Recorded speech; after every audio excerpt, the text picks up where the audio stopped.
पूरी करने के बाद 84 कोस ब्रजमंडल की यात्रा की और यात्रा विश्राम करके वापस उड़ीसा आ रहे थे। अंतिम रात्रि थी वृंदावन में, बहुत ध्यान से सुनना। और तभी एक वयोवृद्ध थे, उनकी यात्रा सकुशल पूरी हो गई। एक छोटे बालक ने उनकी बड़ी सहायता की। बालक की उम्र 17-18 वर्ष की थी। उस बालक का हाथ पकड़ करके वृंदावन में बोले कि तुमने मेरी इतनी सहायता करी है, मैं तुमसे इतना प्रसन्न हूं, गांव लौटते ही अपनी नातनी का तुमसे ब्याह कराऊंगा। मैं तुम जैसा श्रेष्ठ दामाद नहीं मिलेगा हमारे परिवार को। मैं अपनी पुत्र की पुत्री का ब्याह तुमसे कराऊंगा।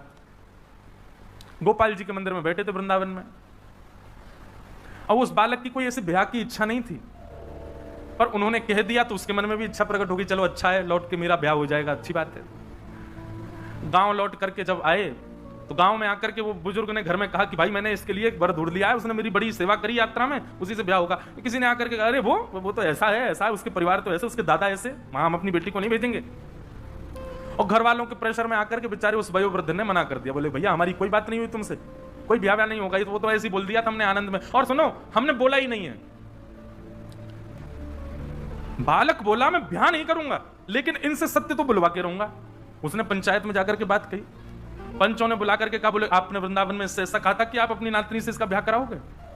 बोले झूठ बोल रहा है, मैंने ऐसा कहा ही नहीं है। बालक बोला मैं किसी की भी सौगंध खा सकता हूं, इन्होंने कहा है, और देखिए मुझको इनकी कन्या से ब्याह करने की कोई रुचि नहीं है, पर ये सत्य बोले कि इन्होंने ऐसा कहा था।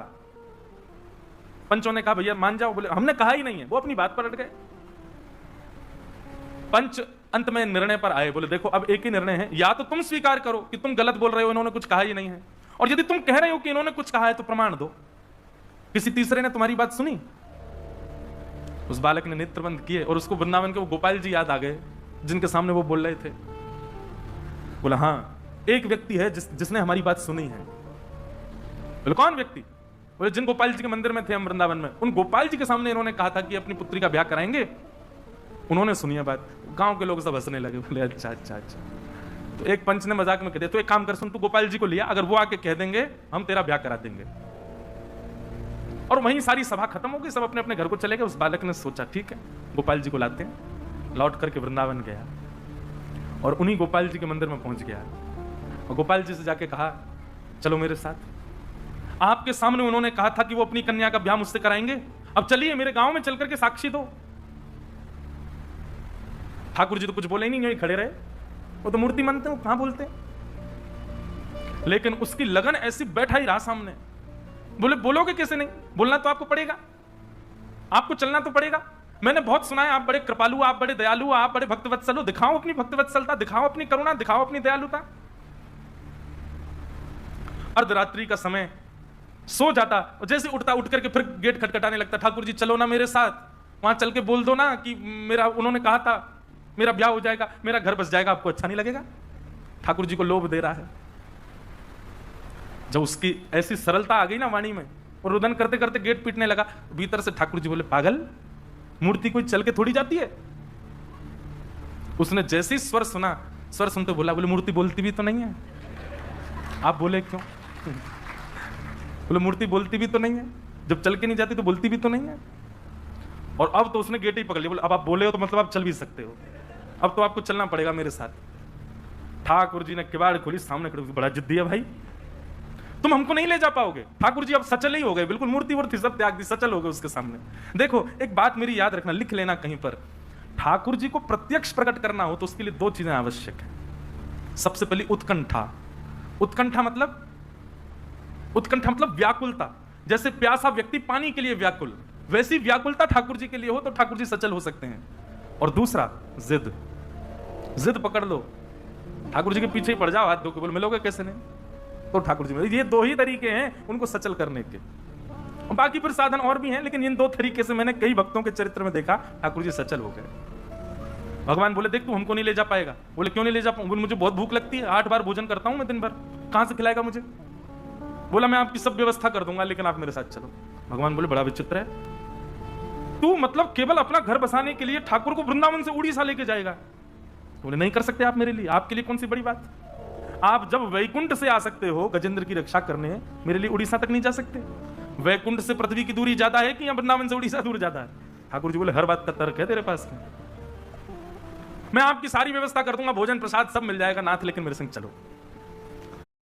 उसके भाव से, उसकी सरलता से, उसकी जिद से ठाकुर जी इतने प्रसन्न हो गए।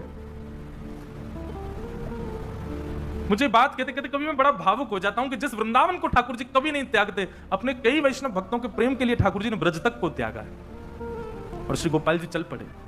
बस एक नियम दे दिया, बोले पीछे मुड़ करके मत देखना, जब चल रहे होंगे, जब भोग लगाना होगा हमेशा हम कुछ आवाज कर देंगे, तुम रुक जाना, भोग बनाना पवा देना, लेकिन जब चलने की बारी आए तो पीछे मत देखना।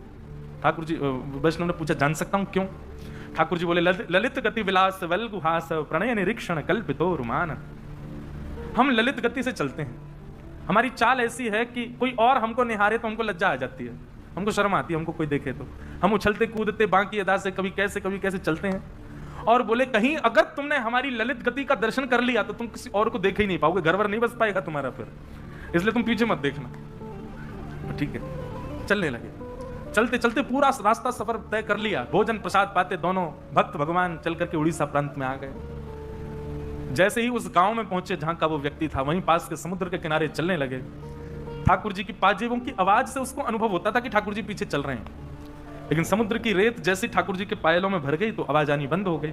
उसको संशय हुआ कि ठाकुर जी कहीं रुक तो नहीं गए, और तब तुरंत उसने पीछे देखा, ठाकुर जी ललित गति से खड़े थे, वैसे ही खड़े रह गए। बोले अब नहीं जाऊंगा, तेरे से मना करी थी पीछे मत देखना। बोले आपकी आवाज नहीं आई पैरों की, पायलों की, इसलिए देखा मैंने।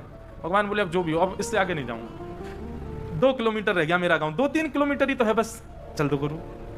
ठाकुर जी बोले भले आदमी, तेरे लिए हम इतने किलोमीटर चल के आ गए, गांव वालों को 2 किलोमीटर इधर लिया, यहां पे लिया। दौड़ा गया, सारे पंच और सारे गांव वासियों को बोला, बोले चलो चलो चलो, गोपाल जी आ गए, गोपाल जी आ गए, साक्षी देने गोपाल जी आए। गांव वालों को लगा क्या पागलपन है इसका, इतने महीनों बाद आया और यूं कह रहा गोपाल जी आ गए। गांव वालों ने जाकर के देखा, समुद्र के किनारे सुंदर एक निकुंज वन में त्रिभंग लली श्याम सुंदर प्रत्यक्ष खड़े हैं और अपनी आंखों की पलकें झपका रहे हैं। देख करके वहीं सब नतमस्तक हो गए। ठाकुर जी ने साक्षी दी कि हाँ, मेरे मंदिर में इन बुजुर्ग महापुरुष ने इनको वचन दिया था कि गांव जाकर के ये अपनी कन्या का विवाह इससे कराएंगे। और गांव के लोग तो रोने लगे, नेत्रों में आंसू भराए सबके, और ठाकुर जी मूर्तिमंत हो गए, उसके ऊपर कृपा की। और भी प्रसंग साक्षी गोपाल भगवान के आते हैं कि जब साक्षी गोपाल भगवान आ गए तो पंडा पुजारी सब सोचने लगे अब इनके लिए मंदिर बने तब तक कहां रहेंगे। ठाकुर जी बोले इनको एक काम करो, जगन्नाथ मंदिर में विराजमान कराओ। ऐसी कथा सुनी है मैंने, तो उनको श्री जगन्नाथ मंदिर में विराजमान करवा दिया। और जैसे ही वो जगन्नाथ मंदिर में विराजमान हुए, 1 सप्ताह के अंदर श्री जगन्नाथ जी पतले हो गए। ये जगन्नाथ जी पुजारी जी बोले ठाकुर जी कमजोर से लग रहे हो। ठाकुर जी बोले क्या करें, आजकल भोजन मिलता ही नहीं हमको। बोले क्यों? बोले नया ठाकुर आया, साक्षी को सबरा भोजन खा जाता है। मैं सुदर्शन जी बेचारे 5 दिन से भूखे, वो बलराम जी का भी खा जाता है, सुभद्रा जी का, सबरा अकेला पा जाता है, और हम लोगों को कहता खबरदार जो छुआ तो तुम लोग तो भोग धर के कपाट बंद करके चले जाते हो, पूरे भोजन पर अकेले उसी का राज रहता है। तब राजा ने जल्दी जल्दी साक्षी गोपाल जी का मंदिर बनवाया और उनको वहां विराजमान करवाया। अब देखो कैसा विलास है ठाकुर जी का। जगन्नाथ जी भी वही गोपाल जी हैं, साक्षी गोपाल भी वही गोपाल जी, लेकिन विलास है ठाकुर जी का, इसलिए वो पूर्ण स्वतंत्र हैं। और भी लीला है साक्षी गोपाल भगवान की। फिर वहां के पुजारी जी थे, उनके पुजारी जी की कन्या से उन्होंने विवाह, उसके प्रति उसके चित्त में प्रेम प्रकट हो गया। वो ठाकुर जी के पास जाती, रात भर नृत्य करती, और ठाकुर जी ने फिर उसको अपने आप में विलीन किया। ऐसी भी एक लीला। तो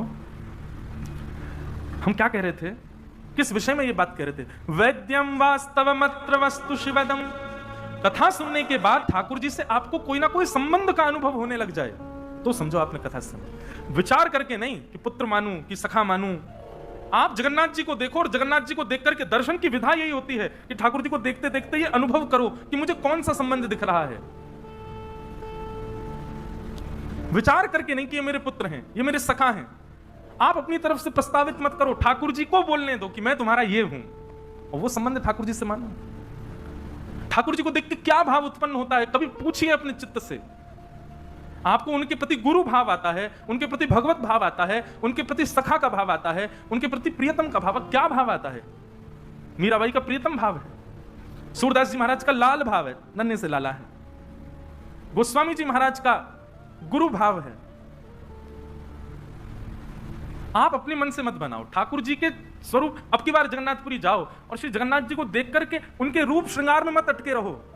देख करके अपने आप से पूछो, ये मुझे मेरे कौन लगते हैं, ये किस रूप में मुझको दिख रहा है। ठाकुर जी को उसी शब्द से पुकारना, जो भाव लगे ठाकुर जी के प्रति उसी शब्द का उच्चारण कर देना। सखा, गुरु, पुत्र, पिता, प्रियतम।